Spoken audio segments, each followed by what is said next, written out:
各位网友，大家好，今天是2021年9月23号，星期四，欢迎大家参加王健每日观察直播1的节目。我们今天有2个主题，第一个，限电限产浪潮席卷中国，经济逐渐失序啊，中国这经济秩序开始出现混乱。另外一个就是恒大如何处置，分拆还是破产啊？那么我们今天其实这个问题一直在关注啊。我们今天讨论一下这2种可能性。总理李克强9月22号主持国务院常务会议啊。那么会议说，今年以来中国经济保持恢复态势，就业形势稳定，但是近期国际环境不确定因素增多，国内经济运行也面临疫情散发、大宗商品价格高企的挑战。然后他提出要求，说这个各地各部门要跟踪分析经济走势，保持宏观经济政策连续性、稳定性，增强有效性，做好预调、微调和跨这个周期调节，然后就围绕着保就业、保民生、保市场主体啊，实施宏观政策，保障冬季电力、天然气的供应啊。话音未落，全国各地就开始出现了拉闸限电的浪潮，给这个奄奄一息的经济啊，给了一个沉重的痛击啊。那么现在全国限电拉闸的情况分2种啊，一种呢是被动的啊，一种是主动的。一种被动的是什么呢？就是煤炭价格啊，煤炭价格高企，电厂亏损，电厂亏损的时候呢，这个政府呢又没有办法补贴，所以呢就只能限电啊，这是一个。另外一个原因是什么？环保政策，碳排放啊，这个叫双控啊，双控。那么双控政策呢，就限电、限产啊。那么现在被动式的限电啊，被动式的限电主要集中2个省，一个是广东，一个是安徽，其他的地方也有，但是其他地方我们现在没看到新闻报道。但现在报道比较多是广东跟安徽。广东大家知道是出口大省，制造业的大省，经济第一啊，所以它限电影响非常大。这个东莞供电局通知2种企业，一个企业普通企业停电4天啊，高能耗企业先停1周再说啊。然后什么呢？佛山、汕头、揭阳都开始限电啊。佛山大荔是开2停5，开工2天，停工5天。汕头也是开2停5，揭阳最惨，开1停6啊。然后这个清远这个，因为各个地方的财政状况不一样，所以他们的限电的状态也不一样啊。这个清远是所有的工业企业、工业用电全部错峰，错到几点？晚上11点到第二天早上7点，就是晚上8点钟开工，其他时候全部都不能开工。然后是党政机关，空调不能低于26度啊，下班关空调、关电脑、打印机，关闭电源啊。然后是这个市民节电，呼吁市民节电。公共场合这个夜间照明，控制夜间照明，景观用电。这个保留道路照明功能，减少霓虹灯、广告灯的负荷啊。所以大家知道，广东是个制造业的大省啊，广东而且出口非常大。现在这个一限电，现在正是什么时候？现在正是做这个圣诞节订单的时候，出货的时候。这个时候一限电，对广东的经济打击非常大啊，这是一块啊。具体情况我们就不展开讲了，因为展开讲就没法讲。今天估计要讲1个小时啊。安徽的能源保供领导小组出了一个紧急通知，目前这个安徽省的电力缺口250万千瓦，形势紧张，开始9月22号开始，叫有序用电有序用电就是限电中共现在就是玩这种文字游戏。安徽是什么呢？安徽是产铜大省，全中国排第二，排第一是山东，排第二是安徽。安徽有个地方叫铜陵可见它的产铜它的电解铜的产能是110万吨。那么这个它开始有序院企业开始陆续收到通知那么现在呢，这个铜冶炼集团呢，他们通常会怎么做呢？就是开始限制用电，限制用电就减少电解铜的产出，然后呢，保证什么呢？保证这个粗铜和阳极板的产出那么大概会是这样。现在的情况就是受影响最大的不是铜企业叫铜冶炼企业，受影响最大的是铜制品的下游加工企业。目前现在来看是限产10%，然后会逐步扩大现在安徽这边是这样，基本上你就看乱了套了另外一头就是发改委发改委是这次限产的始作俑者，因为他管这事儿。发改委8月份出了一个上半年各地区能耗双控目标的这个目录那么9个省能耗强度上升双控一个是控总量，一个是控强度叫双控能耗双控，一个是控总量，一个是控强度那么9个省，青海、宁夏、广西、广东、福建、新疆、云南、陕西、江苏9个省能耗强度上升，10个省能耗强度下降比率不达标，浙江、河南、甘肃、四川、安徽、贵州、山西、黑龙江、辽宁、江西然后他就出一个规定，出个什么规定？出政策，不听话是吧？有的收拾你对能耗强度上升的这个省地区停止两高项目节能审查。两高项目就是高污染、高耗能、高能耗这两高项目。两高项目你必须去审查，通过才能开工建设那么如果他停止审查，意思什么意思？所有两高项目都不能上马，都得停下来这对当地来说呢，肯定是巨大的打击，所以地方政府就疯了，就开始拉闸限产限电限产。那么这就是所有一切的源头，政策。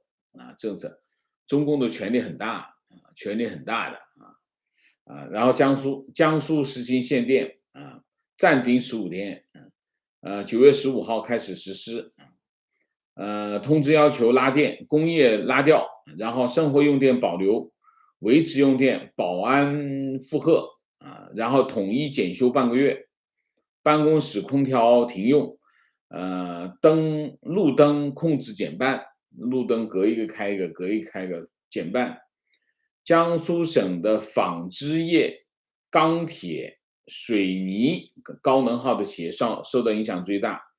37条水泥这个叫熟料窑已经停产了14个，37停了14江苏省内包括成化这个聚醨这种石化项目已经停产，生产线已经停下来，全部停下来然后就是江苏省黄陵一种生产化工原料叫诚兴化工。诚兴化工这么说，他说发公告关于公司和子公司停产减产的通知。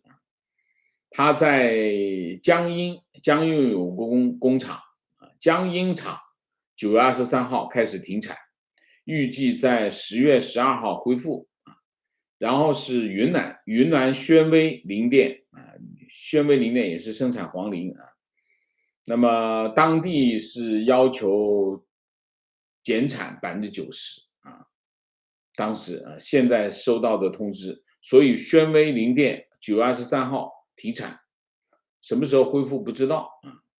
然后是子公司云南弥勒市啊，这个也是工厂林电厂，9月23号大幅减产，不知道什么时候恢复。第四个，全资子公司广西钦州啊停产，9月23号停产，那么预计9月30号恢复啊。然后他说我们这个公司呢，江阴厂、宣威厂、弥勒厂、钦州厂4个厂，这4个厂占公司全部的营业收入和利润来源。天就是这个情况，这家公司非常的危险啊。然后是浙江，所以你看啊，江苏是个经济大省，广东是个广东第一啊，现在排第二好像是江苏，江苏还是山东我不知道，反正中国四大经济省，广东、浙江、江苏、山东啊4大省啊。那么这4大省都被折腾啊，你可以看啊，浙江就是排在这个就是不达标，没有达标，然后这个开始严控能耗，加码限电限产，双控政策趋严，钢铁、纺织印染、化纤紧急要求停产到月底，全部停啊。然后绍兴是一个绍兴市的柯桥区啊，他向这个财新记者证实，街道在9月21号对辖区内的高耗能企业发布停产通知，持续时间从当晚到9月30号，一直到月底。那么印染、化纤企业为主，160家企业受到影响啊。那么，这个柯桥区呢，这个叫绍兴市的柯桥区呢，是中国纺织印染的重镇，占全国产能的30%，很厉害啊。那么这个整个行业，印染行业将，那你想要停产停到月底是什么情况啊？然后就一个是西大门啊，西大门是停产，一直到9月30号。另外一个是迎风科技啊，迎风科技也是停产，也是停到30号，已经发了公告，是上市公司来的啊。然后有一家这个印染企业，他说9月21号接到这个街道的通知停产啊，那他现在订单肯定是做不完的了，要往后推迟。他怎么没有办法？如果急的订单的话怎么办？就把订单转给附近没有停产的企业，等于把客户送给别人了啊，就是一个这样的情况。然后柯桥区还有一家化纤厂停产啊，停产是目标是控能耗。绍兴的化纤印染产业在整个的中国的产业结构当中的比重很高，都是高产能啊，高能耗啊。然后绍兴远东热电，还有是浙江龙德环保热电，9月16号到17号发公告说，这个目前煤价高企，采购困难，货源无法保证，煤炭供应紧张形势短期难以缓解，需要各用热企业做好减供停供的准备。我已经不行了，扛不大住了，大家做好准备吧啊。那么基本上浙江就是这个情况，这个是绍兴就是这个情况。温州市政府开会啊，部署要求遏制用电快速增长，要求错峰用电啊。那么嘉兴也是对高耗能企业进行错峰用电啊。浙江的钢铁企业现在的情况是，4家短流程企业和1家长流程企业都收到了限产通知。2家短流程企业限产50%，一家短流程企业限产8个小时啊，然后1家短流程企业实施错峰生产，1家长流程企业10到11月集中检修，什么意思？停产，检修设备啊，就这意思啊。云南是9月11号发红头文件，要求做好这个能耗双控工作啊。文件是这么说：坚决遏制两高项目盲目发展，这是官方用语啊。对钢铁、水泥、黄磷、铝、工业硅、煤炭加强管控啊。那黄磷是减产90%啊。然后现在就开始这些上市公司就开始出公告，还有什么电石啊，电石阶段性停产啊。有一家叫天元股份，天元股份是中国很大的一个电石生产企业啊，阶段性停产。你想一下，中国很多的企业都是一家企业占中国30%-40%这样的产能。你想一下，当你让它停产意味着什么？它为什么会有这么高的产能，就有那么多需求？因为它是正常这么运作的。你现在突然让它停产是什么意思？你让它停产意味着什么？意味着供应就跟不上了，它的下游企业就会出问题啊。你看广西也是一样，广西控制什么呢？广西控制它的也是高能耗企业啊。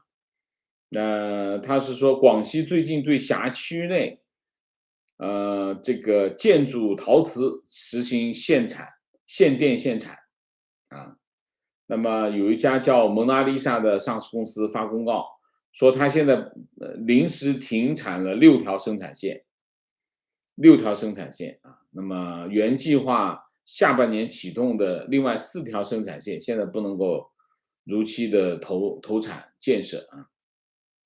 现在的情况是什么呢？现在情况就是，目前中国出现了2个现象啊。一个现象是什么？一个现象就是中国最重要的4个经济大省出现了混乱啊。一个是广东，一个是浙江，一个是江苏，一个是山东啊。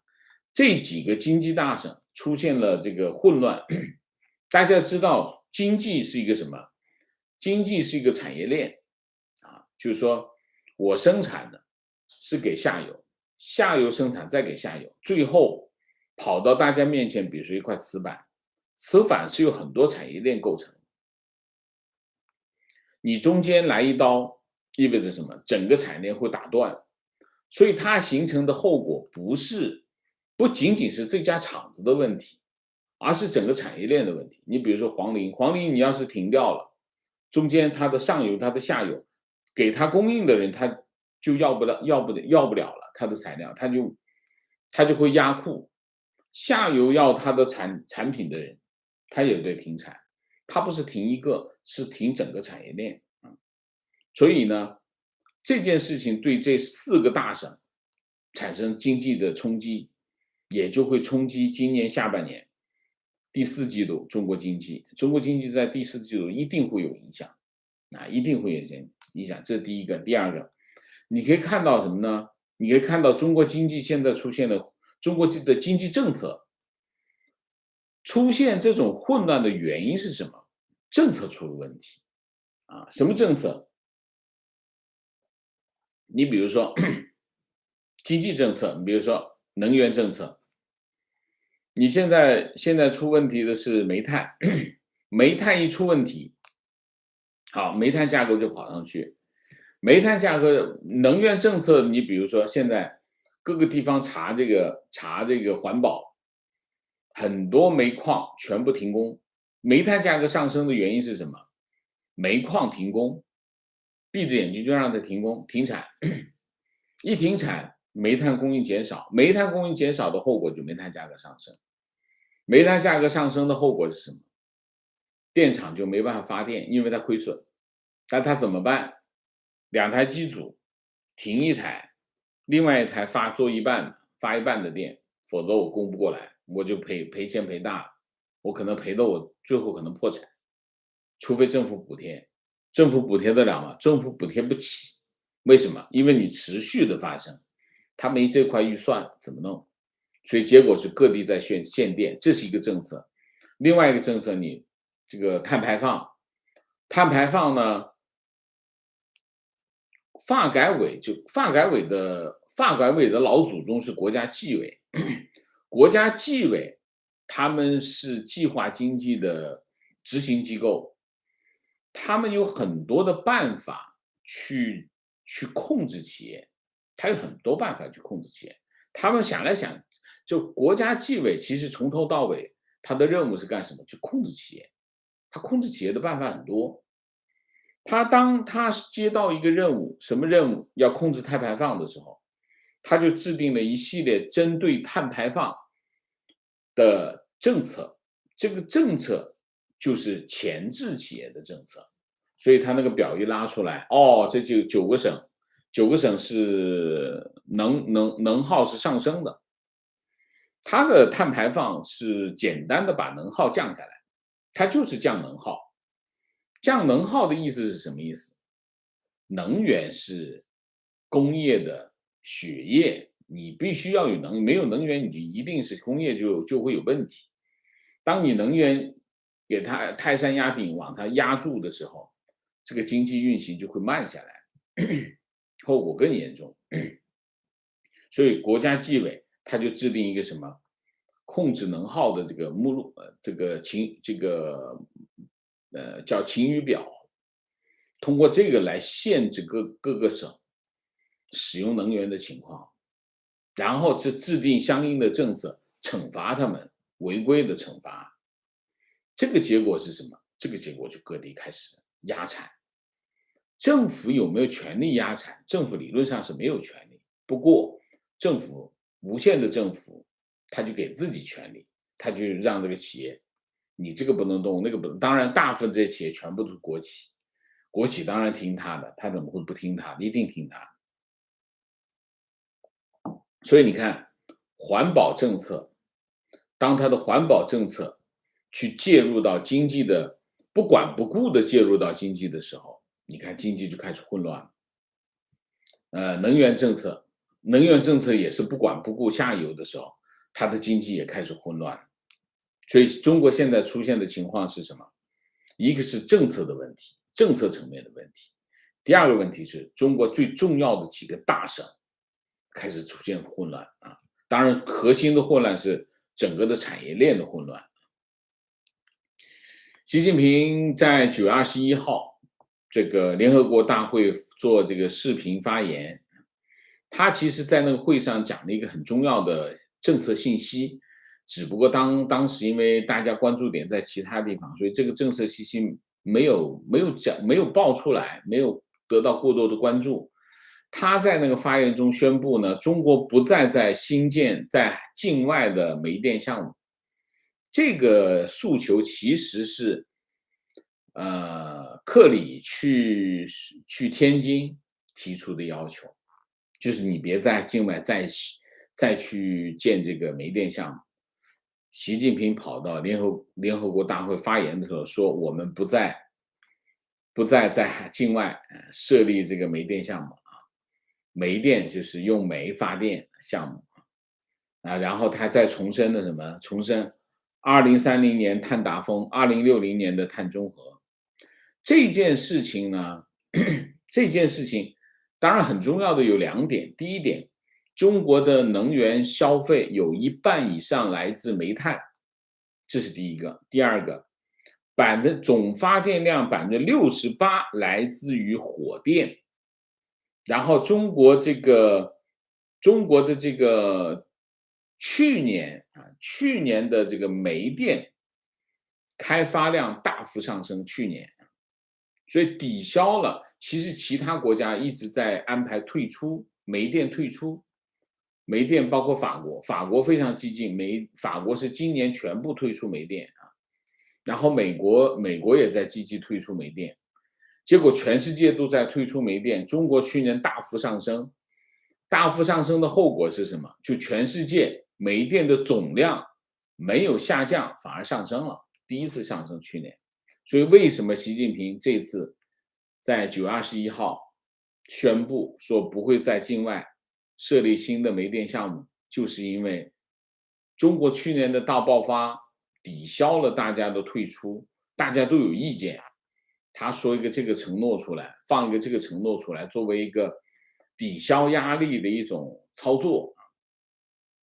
那么现在碳排放的这个政策谁在执行？韩正。韩正是政局常委，是副总理，他亲自在抓着碳排放，所以力度非常大。这个力度一大，发改委这头是谁在管？何立峰。何立峰是习近平的心腹，所以呢，你看整个全国的这个碳排放的政策的力度非常的大，这个力度非常大，不管不顾。你现在看到的结果就是不管不顾。不管不顾的后果就经济开始出现混乱，我们叫经济秩序开始出现失序的现象啊。然后呢，这个有个经济学家叫刘士锦啊，刘士锦是中国老资格的经济学家，他也是全国政协经济委员会的副主任啊。那么刘士锦就写了一篇文章啊，这篇文章在财新网上发表。题目叫减排不能运动时，不能指标错位。他的观点是什么呢？他的观点是实现碳排放、碳中和目标，关键是什么？关键是用绿色技术替代传统技术，是要减少碳排放，而不是减少生产能力。哎，这个讲到问题的观点关键了，不是降低增长速度。更不是在不具备绿色技术的情况下，人为的打乱正常供求秩序。这讲得很客气，但是的确就是现在的情况，就经济开始出现混乱了。他文章这么说，他说碳达峰、碳中和的目标提出之后，国内外影响很大，这既是中国作为负责任大国的郑重承诺，也体现了中国经济社会发展全面绿色转型的内在要求。简单的说，不是别人要我们转，而是我们自己必须要转这是一个说法然后他说实现这一目标将对中国经济社会带来广泛、深刻、长远的影响。简而言之，就是一次产业结构的重大调整那么现在问题是，结合近一个时期实现双碳目标出现了一些情况什么情况？3个问题。第一个，减碳不能单打一要从现阶段国情出发，坚持减碳、减污、增绿、增长4位一体协同前进这第一个。第二个，减碳不能搞运动不能搞运动式的减排那么有些地方为了完成减排指标拉闸限电什么有些地方，现在很多地方好吗这是第一个这是第二个。第三个，减碳不能指标错位他说近期有一个说法是能耗总量和强度双控指标实现双碳目标是否合理有效他说什么呢？他说能耗双控指标是为了鼓励节能，提高能效，限制过度用能，尽可能减少这个能耗，支撑经济的发展，这是对的。但是他说节能不等于减碳，这个搞清楚目标了吧？你节能同样的能耗，既可能是高碳，也可能是低碳，甚至是零碳这个把问题就讲对了它另外一个问题就是撇开碳排放和常规污染物排放的问题，能耗总量和强度控制适合用什么办法来解决呢？是行政办法还是市场办法？就在质疑这个发改委。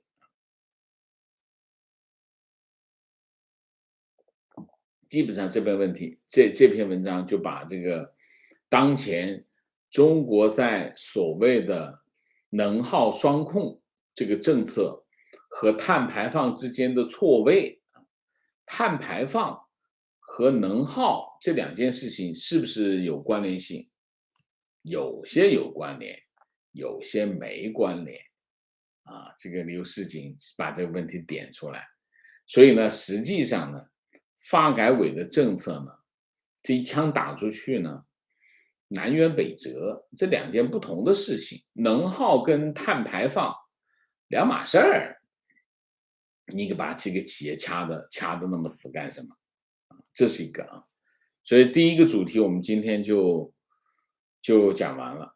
讲什么呢？讲中国为了解决碳排放的问题，中国的能源政策的问题，导致了现在全国各地出现了席卷全国的这个限电的现象。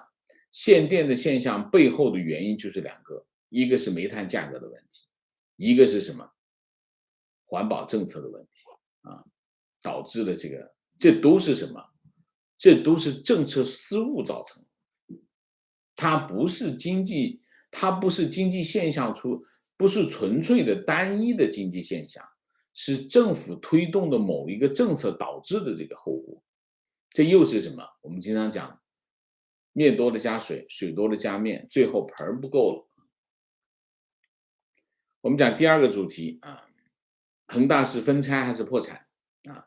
恒大到底怎么处置？当然，恒大现在是不可能全身而退啊。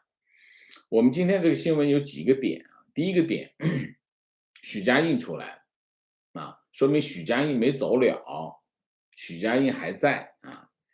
他露面了，这露面这很重要啊。那么这是第一个。第二个，我们关注两点。第一个，恒大到底是怎么处置？这个很重要啊。另外一个就是恒大对银行到底有多大的风险啊？我们来看看。恒大的处置有两个方向，一个是分拆重组，应该是另外一个就是破产啊。那么，财经网站 Asia Market 说啊，那恒大，他说他是这么说啊，我就引述一下，恒大将会重组成3家公司啊，成为国有企业。那么重组方案会在几天之内公布，他没公布，他没讲分拆方案是怎么分拆法。那么他说，这个分拆将会对大股东和美元债的投资者冲击最大，啊，大股东就是许家印啊。那么分拆的原因是为了保障这个理财产品和商品房的交付，避免这个烂尾啊，烂尾，因为它在全国有那么多个项目，全国有300多个项目啊，300多个项目，你想想，烂尾后果很严重。那么还有就是防止这个理财产品和其他的债务出现的溢出效应。溢出效应是什么？溢出效应就是多米诺骨牌，啪一直倒下去。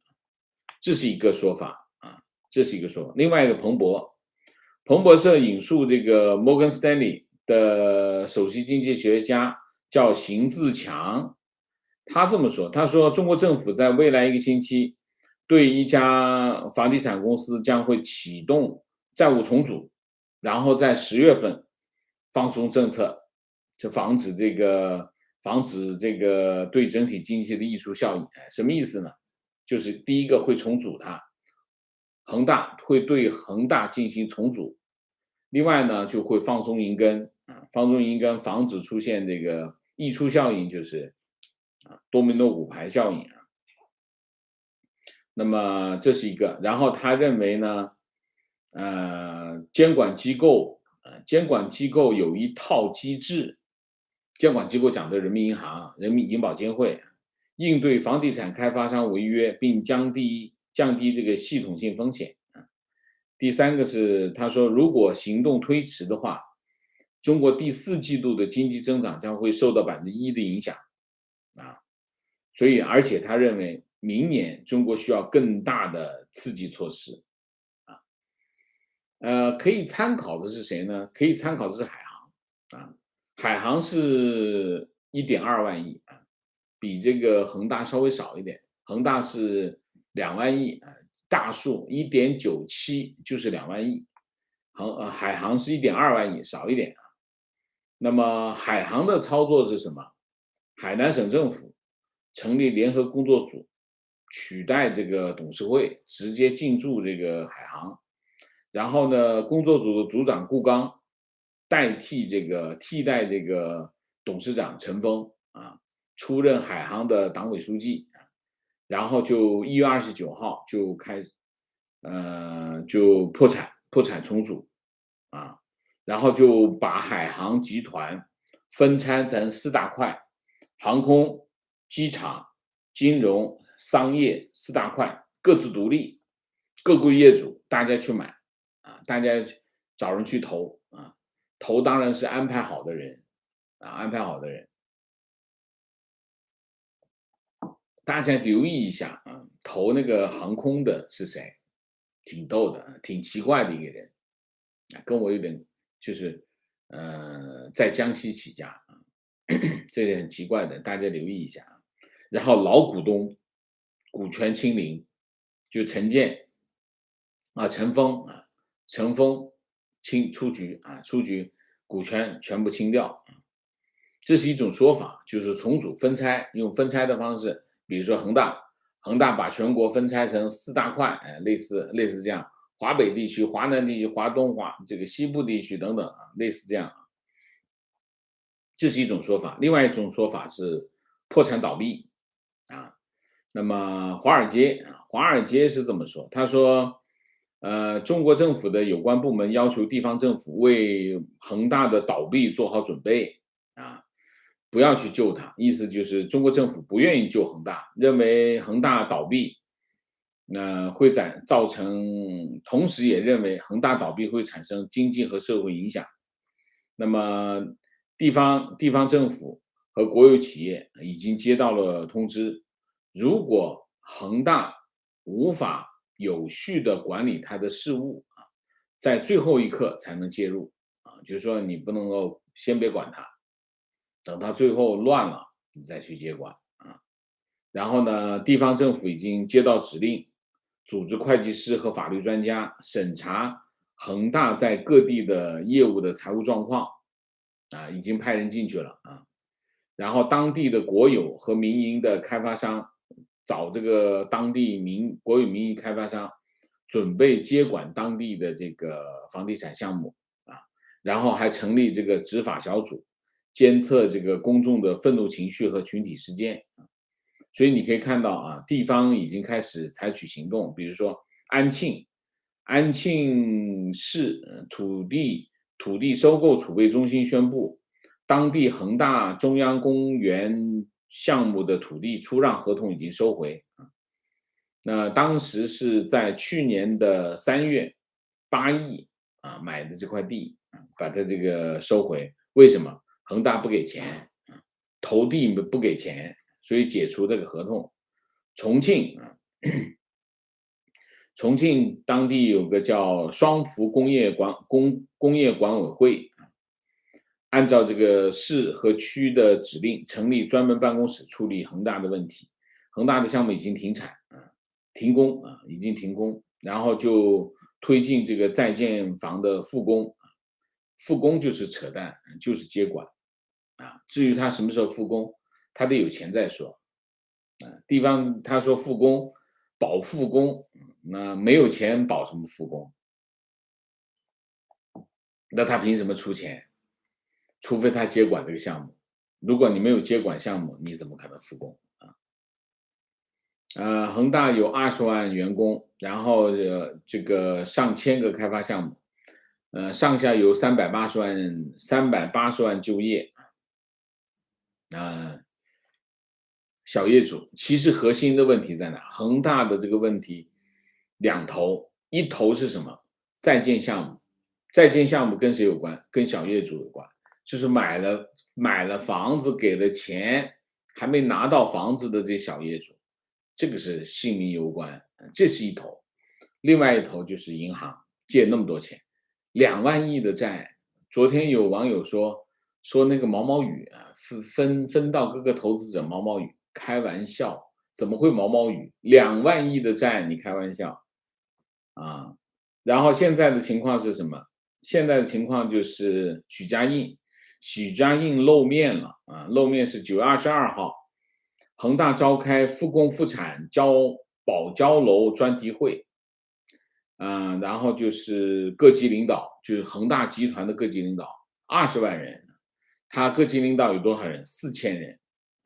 4000人参加会议，许家印讲了几点。第一个要全力以赴复工复产啊，第二个就是要恢复销售和经营，第三个要把一切精力这个投入到复工复产保交楼上，然后要落实好这个恒大财富的兑付工作。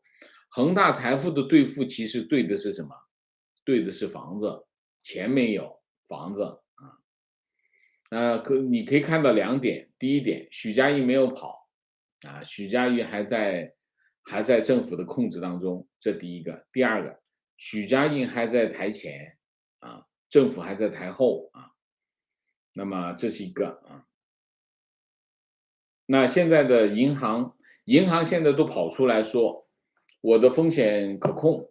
你想一下，他借了2万亿，这2万亿肯定都有冤有头债有主啊。然后这些银行纷纷跑出来说我没借多少钱，都这2万亿不知道跟谁借的啊。一个是谁呢？一个汇丰银行，汇丰银行大概持有2亿美元的恒大美元债，影响倒不是特别大。但是大家要知道，银行和金融机构它用钱来运行挣钱，钱是什么？钱是生产资料，银行金融机构的生产资料，它要通过利息获得利润，利息是它的营收啊，最后营收减掉成本就是它的利润啊。大家知道，你比如说汇丰银行，汇丰银行借了2亿美元给恒大。这2亿美元的债券的利息是他的收入啊，他把他的收入减掉支出，他借人钱的利息是成本，他减掉这个成本是他的利润啊。但是如果这恒大这2亿美元他收不回来，意味着什么？意味着他减掉的是什么？利润是什么？这2亿美元就是直接要从他的利润里面减掉，因为他损失了。理解吗？所谓的冲击，冲击的是什么？冲击的就是它的利润。当你的利润被冲击掉的时候，后果是什么？后果就是你的股价会下跌，因为你的资本回报率会下降。当你资本回报率下降的时候，那你的股价就偏贵了。你股价偏贵，你就会下跌，下跌到你的资本回报率处于一个平均水平的状态。那你股价一下跌，意味着什么？股市就在跌，股市就在跌，很多很多的股票都在下跌的时候，整体大势就会跌，跟它没关的股票也会跌。这就是冲击。冲击讲的是什么？讲的是这个。昨天有网友说啊，我们这300亿美元，200-300亿美元分到各家投行里面去，毛毛雨。根本不是毛毛雨。你要知道200-300亿意味着什么？200-300亿借出去是生产资料，回报是利息，但这200-300亿突然变成坏账的时候，它要从哪里扣？它扣的不是你的生产资料减少了，扣的是什么？扣的是你的利润减少，这个影响就非常的大。算一个这个账就知道，它的影响是倍增的。它至少要放大10倍到20倍的影响啊。然后汇丰银行说，我们不担心啊，影响不是特别大啊。然后民生银行借钱借的最多的是民生银行啊。民生银行说这个它的都有抵押，都有质押，而且质押都是土地、房产、在建工程，它抵押品有效啊。这个如果房产下跌怎么办？然后是民生银行、浙商银行，浙商银行的授信是38亿啊。然后说我们采取了风控措施。兴业银行兴业银行他说我对恒大的授信只介入了少量的1、2线城市。光大银行其实主要银行啊，然后光大银行就开始控制它的授信，他后来就退下来。浦发银行说他跟恒大的业务合作规模很小，这个江苏银行说业务很小我都不知道这个钱2万多亿从哪借来的啊，都不认账了，都不认账。恒大现在开始拖欠恒大汽车的员工工资和供应商的货款了，然后他今天宣布说会还明天的债，今天宣布会还明天的债，我们就看看吧，看看他到底能不能还得到，还得起。他还明天到期的债有2个原因，第一个原因就是那个债是美元债，美元债他不敢不还，他是不还的话，直接他可以直接在香港申请他破产，所以他不敢不还，所以他死了也还。但是问题是他宣称他会还，我还是怀疑他是不是能够还啊？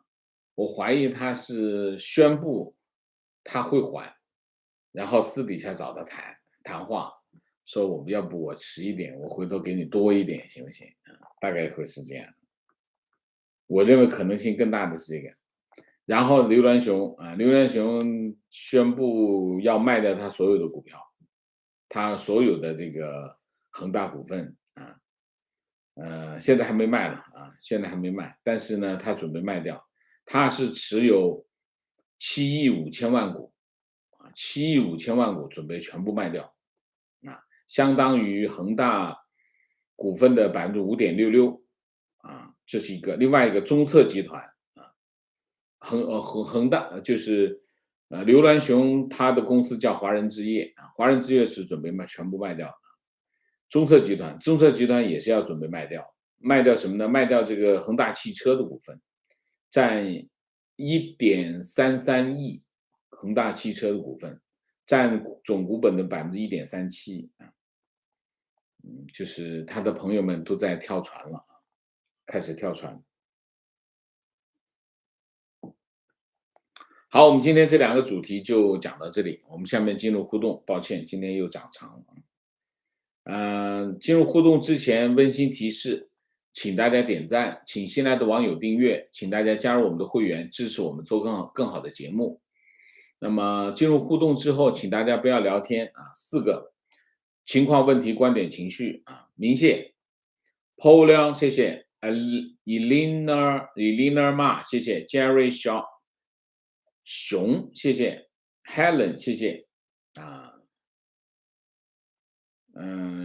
关于这个时间的问题我就不想再纠缠这个会迟到，我也道歉但是也不是我想要的结果大家更想得到的一个是有品质的节目，我们坚守一个新闻工作者的底线一方面我们准时出现在大家面前，我也在这里特别提醒大家，我们不会无缘无故的终止播出这是不可能的事情所以大家知道我们的底线就行所以在时间和品质方面，我们需要平衡，我也很纠结请大家理解我的心情我希望尽量的我希望能够尽量的准时，但是不一定能够做得到。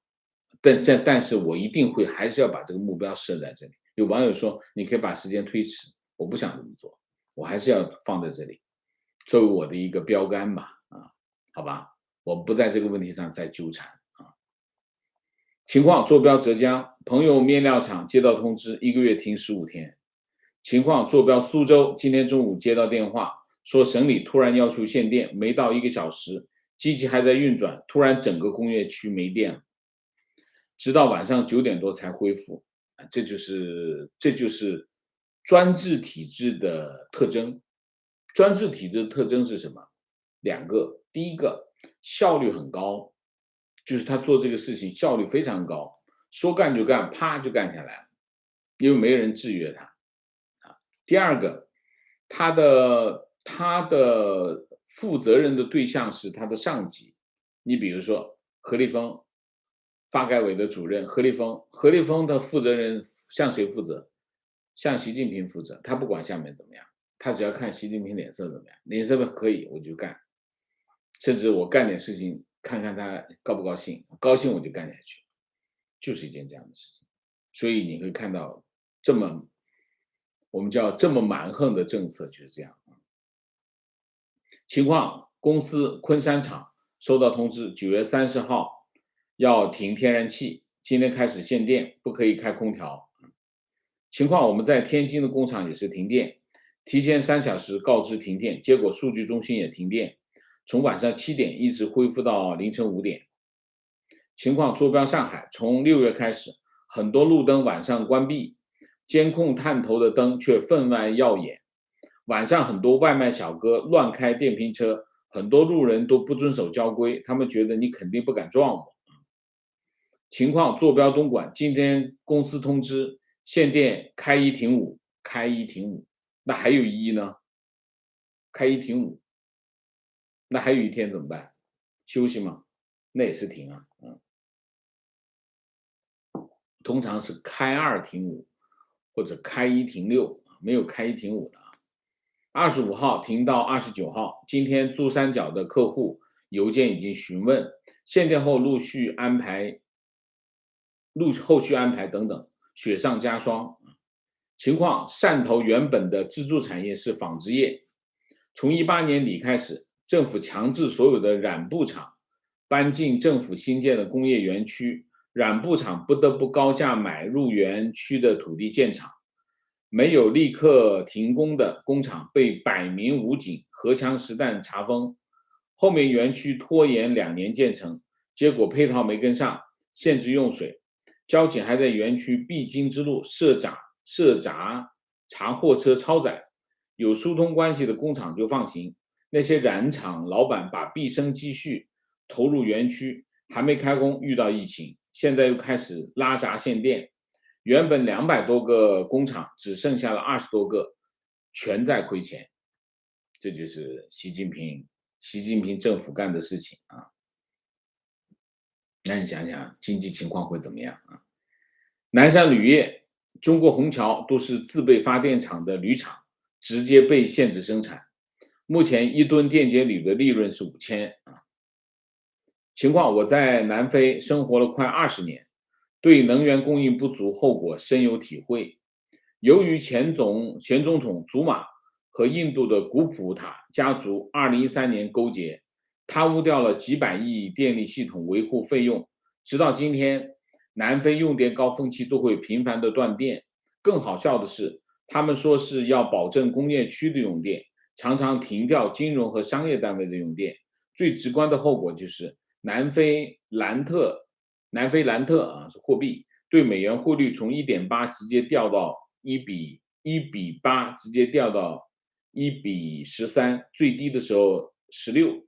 不改善能源技术问题，而是物理停掉，领导层的思维和非洲不相上下。情况，昨天和墙内的出口商聊天，工人说最近要限电了，因为上半年 GDP 增长太快，国家决定经济不能过热，所以要限制一下。我当场笑喷，什么样的洗脑才能洗出这种神逻辑啊？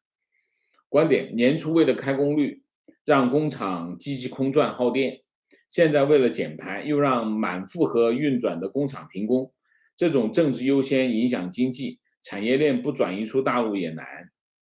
提问，普通小工厂使用柴油机发电，可以解决限电问题吧？当然不行，你那么点柴油机哪带动得了？那带不起来啊，那发电机小发电机不行。观点，自备小柴油发电机效率很低，碳排放实际上没有降低。是的。提问，为什么突然要这么坚持碳达标了啊？因为习近平讲了，领导发话了，那底下人就干呗，对吧？帮领导实现目标，这个是干呗。提问，前段时铁矿石疯涨，9月下旬跌得慌，是跟澳洲买了美国核潜艇技术有关吗？还是中国杀敌800自损3000的做法？想不明白。怎么想不明白？钢厂限产，钢厂限产意味着什么？钢铁厂对这个铁矿石的需求下降，铁矿石价格就跌下来了啊。提问：恒大的破产是不可避免，但是中共硬让各个地方政府对恒大的房地产进行摊派，这个动作是否让恒大的破产软着陆？中国政府这样行政干预对中国市场有什么样的破坏作用？中国市场本来就已经破坏了，没有什么破坏作用。让各个政府进行摊派，也不叫摊派。你想一下，他这么大的企业，让一家公司接管不可能，最好是分，叫蚂蚁搬家，蚂蚁搬家的方式最好。所以地方政府，各个地方政府你自己搞定，你地头上的事情，这个不奇怪。行政干预，行政干预在中国的经济领域当中，哪个不行呢？现在我们今天这个主题就是行政干预，全是行政干预。行政干预在中国经济的范畴当中，是无时无刻不在发生的事情，就是这样啊。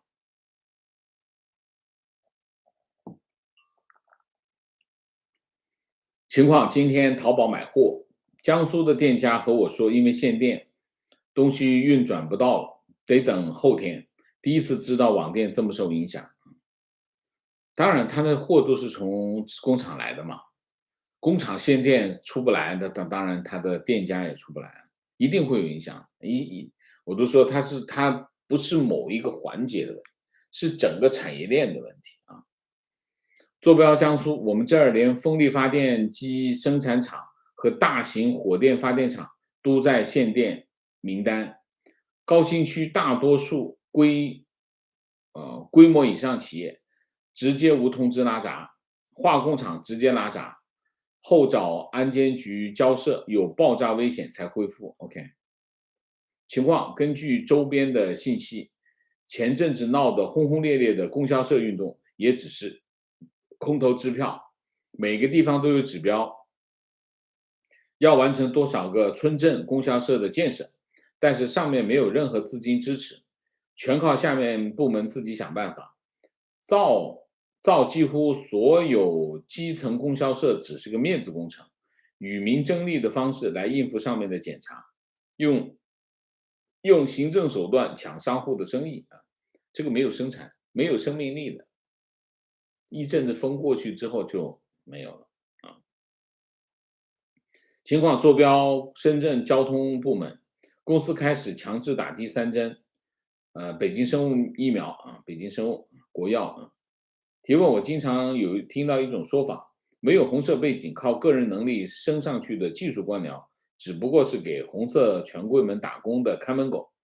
请问王先生如何评价这个说法？这个说法当然是红二代的说法，对吧？红二代才会这么讲。那你想一下，江泽民算不算红二代？江泽民算不上，因为他爸爸江上清很早就牺牲了啊，所以他没有得到红二代的待遇，所以基本上他不算。这个江泽民不算红二代，然后这个胡锦涛不算，那习近平算。所以你这种说法呢，我估计大部分是给习近平拍马屁说的啊。共产党有没有这种说法？我没有看到共产党有这种说法啊，所以我估计都是拍习近平马屁说的。在习近平之前，中共内部的共识是什么？中共内部的共识就是党天下啊，大家都有份，就是天下是我们党的，我们只要保持我们党执政，大家都有好处。所以在习近平之前就是党天下的概念啊，所以叫集体领导。吸取这个毛泽东的教训啊，不能搞个人崇拜。不能搞个人崇拜是什么意思？就是党内独裁。党内独裁，个人崇拜其实是党内独裁的一个这个就是有点面子的说法，就是不能把权力放在一个人的身上，所以要集体领导。集体领导和反对个人崇拜是对应关系。那你想一下，集体领导对应党内独裁，这反个人崇拜，说明什么？个人崇拜就是个人独裁、党内独裁，所以才会有原来最早是5个政治局常委，现在变成7个政治局常委，就这个原因，用政治局常委去制衡这个总书记。那么当然，习近平把这个整个的结构给破坏掉，目的是为什么？目的是为他自己要把党天下变成习天下，他还要坚持党内独裁，这就是习近平的想法。习近平这个想法现在基本上他可以实现，基本上他可以实现，从技术层面来说，他可以实现。但是他这半年来干的这一系列的这个事情呢，其实对他本人的目标是破坏性啊。这种破坏性，比如说把经济搞得乱七八糟，把对外关系搞得乱七八糟，把整个国家搞得乌烟瘴气，然后在意识形态上这个恢复文革，意识形态恢复文革，经济搞得一团糟，然后对外关系全面翻脸，这整个的把中国已经直接推到10年前、20年前了，基本上。所以这种做法对中共是不利的。所以理论上来说，习近平现在应该有巨大的压力，就是党内对他的不满意。这种压力当然有核心的能够对他产生影响的，就是元老，中共元老。元老就是刚才这个网友说的这个看门狗们啊，什么江泽民啊、胡锦涛啊，这些人对他有制衡。还有更老的那些呢，都基本上已经躺在床上植物人了，发挥不了什么影响。所以，我们还继续观察，不知道现在打得怎么样，肯定是，党内斗争肯定是血肉横飞，但是到底怎么样，我们得看结果，我们只能通过结果知道他们打得怎么样。请问王老师，习不敢出国是不是怕权力不保？我觉得他不敢出国有2个原因。第一个原因，怕死，他老觉得中共一直宣传国外很危险，这个疫情很严重，我觉得他第一个就是怕死。所以10月份他不去，10月份20国集团峰会他不去，他说他要参加视频，这是一个原因，怕死是一个原因。但是我觉得他最不放心的还是什么？权力，大权旁落。记得这个赵紫阳去趟朝鲜，去朝鲜，这个邓小平就组织大家开会，串通回来以后，开个政治局扩大会议就把他给灭了。所以对习来说，他个人的权利比什么都重要，所以他不出去，哪儿都不去，我就在这守着，守到什么时候？我估计20大之前他都不走，应该是这样。这全国各地走没事，出国不去，应该是这样。一个不小心给我颠覆了，怎么弄？提问：医药行业目前进口原研药停止进口的品类越来越多，医院几乎剔除所有进口药，全是仿制药，是不是外汇有影响？我觉得跟外汇有关系，但外汇现在理论上没那么缺，更多的是什么？更多的是利润的问题啊，利润问题，还有就是回扣的问题啊。观点：电力供应对现代国家来说简直就是既羽绒，完全是动摇国本，政权大事，所以极为小心，缓慢的处理与变革。只能说集权国家简直太省心了。提问：今天北师大女生不准男生坐电梯的事件，今天刷爆墙内社交媒体。提问王老师：中国女权运动被妖魔化，还是中国女权野蛮生长，方向不对？为什么中国的女权运动伴随的更多的是骂声和激烈冲突？墙外女权平等自由奋进的画风截然不同。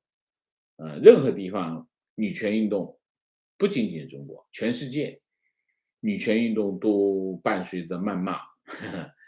为什么？因为男权不会让它长起来啊，长起来对我的权利不就是削弱吗？权利，权利是什么？权利永远是个相对的概念，它是一个权利，就像一个什么呢？就像一杯水，你倒的多了，我的就少了呗。所以为什么当女性站起来争取自己权利的时候，男性会不由自主的去阻止她？原因是什么？原因是他知道那杯水倒给他多了，我就少了，就是一个道理。我没有看到这条新闻，就是女生不准男生坐电梯这个事儿，我没看到，所以我不评。但是毫无疑问，中国是全世界现代国家当中最歧视女性的国家之一，目前目前仍然是全世界最歧视女性的国家之一。最基本的特征是什么？杀女婴，现在还在杀女婴。明谢，Harry 冯，谢谢 Jackie 平，谢谢。好，我们今天的节目就到这里，感谢大家的参与，我们下个节目再见。在见之前，请大家点赞，请新来的网友订阅，请大家加入我们的会员，支持我们做更好的节目，做更好的自己。谢谢大家，谢谢。